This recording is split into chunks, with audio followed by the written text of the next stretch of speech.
Hey friends, so this I have over here is the BougeRV 100-watt CIGS solar panel.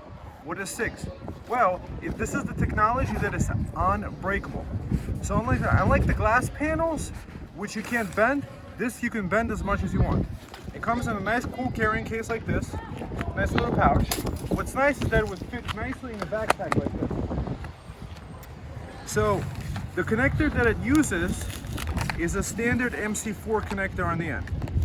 It unfolds over very much. The compact size, don't let it fool you, it unfolds all the way to 9 or more panels. Now let's measure it.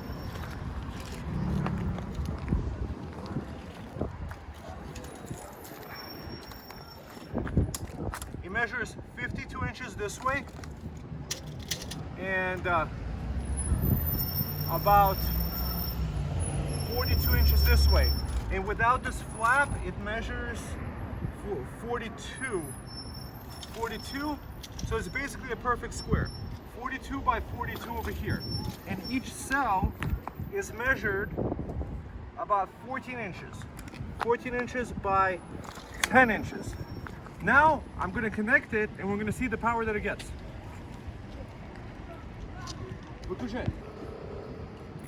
So this cable didn't come with it. Inside the box, nothing came with it. So I'm using my own wires. Standard MC4. And I personally love Anderson connectors, and they make it very easy. So let's see the voltage output of this solar panel. The stats actually said that it's over here, specifications. It says max power voltage is 15, and it's about 18 open circuit. So right now, I am measuring 1807. Now let's connect this charge controller.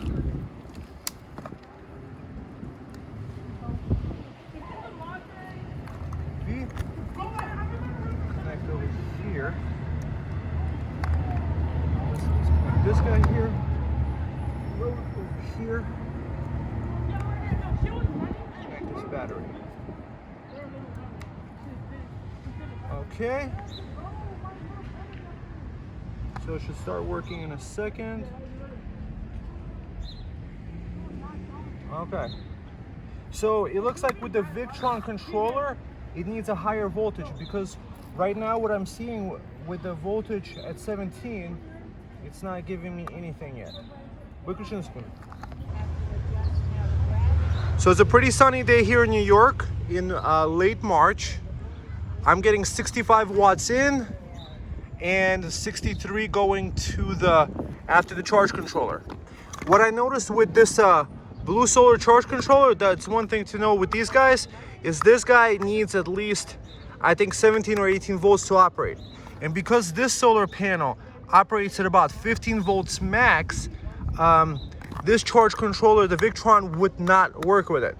So know this. However, it would work fine if you have a solar generator, because solar generators are designed to be between, I think, 12 volts and all the way up to like 30 and 50, depending on your solar generator. So that's 65 watts is coming in.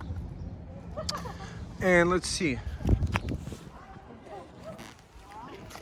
Now I'm going to try to angle it more towards the sun, like this, and see what wattage we're getting increased. 63, 72, 54.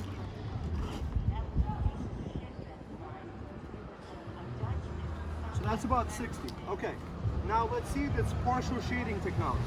Let's fold that part over. Now it's actually getting 0 watts. So you can't fold over 2/3 of it that way.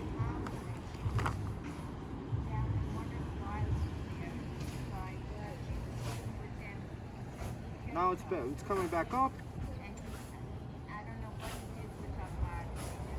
63. Now let's all fold it over this way. And we're not getting any things. Okay, so no readings this way. So partially shaded, it doesn't work. So you can't fold it over this way. Now we're going back up to 65. It's 11, 13, 18, 37, 54, 65. Okay, back to 65. So now I put my hand right here. 58. I put my hand over here. 54. I lay down like this. 30. 44.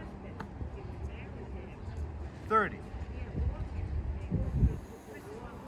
Okay, so this is the way that it's designed to be laying down. Is like this. You would put it across your car. You would put it on the fence. There's little grommets over here. There's little holes that allows you to actually hang it up, perhaps on a fence post. This would work if you have a chain link fence, to use some zip ties and hang it up this way. Let's see.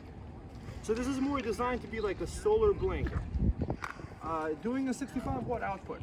Okay, so what I like about this panel is that it's super compact. You could fold it over, throw it in your backpack, and you have the solar panel that you could take on the go with you and charge up your solar generator, or you could charge up a battery. Victron controller wouldn't work with it. However, this other one that I'm using over here, I made a review about it. I forget the name of it. Anyways, that's a 10 amp charge controller. Max system voltage, short circuit current. So it would do about max 7 amps at 15 volts. So what I don't like about it is maybe the voltage could have been a little bit higher. It would have been better off if it would have been 18 volts or higher, so you could use Victron. However, that's not a big deal. You could use another solar charge controller, fine too. And it would work with the solar generator because it has a lower limit. I do like that it's super foldable. I do like that you can walk over it.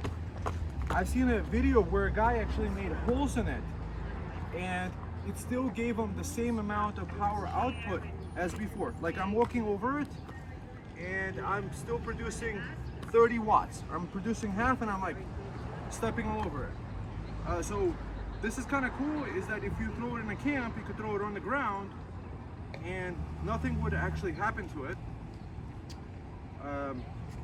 You don't have to worry about cracking it. That's the one thing I noticed with solar panels, is that you can't do this. Like, you would start hearing crackling noises, but because the inside of this solar panel is actually metal, it's completely flexible. Also, this panel, because of this technology, it might work better in the low light conditions. So start working earlier. So this is like kind of cool that you could throw it anywhere. You don't have to really worry about damaging it. What else? It's pretty easy to use, pretty easy to pack up. You might want several of them, and perhaps what you could do is buy 2 of them and connect them in series. This cable over here is a little bit short, but I do like it is that it's a waterproof port. There's no extra USB ports or anything like that, because if there was a USB port over here, water could intrude in there. Still producing 33 watts, and I'm standing on it. Water could intrude in there. So technically, maybe you could put another solar panel and do the plus to the minus and double the voltage and have a 30 volt thing. So it's called the Paso 100. BougeRV is a nice company. Overall, I would recommend this panel. It is producing as it's meant to. It just lays flat on the ground. You don't have to worry about the wind blowing it away and stuff like that. So 2 thumbs up, subscribe, and I'll see you in the next one. Bye.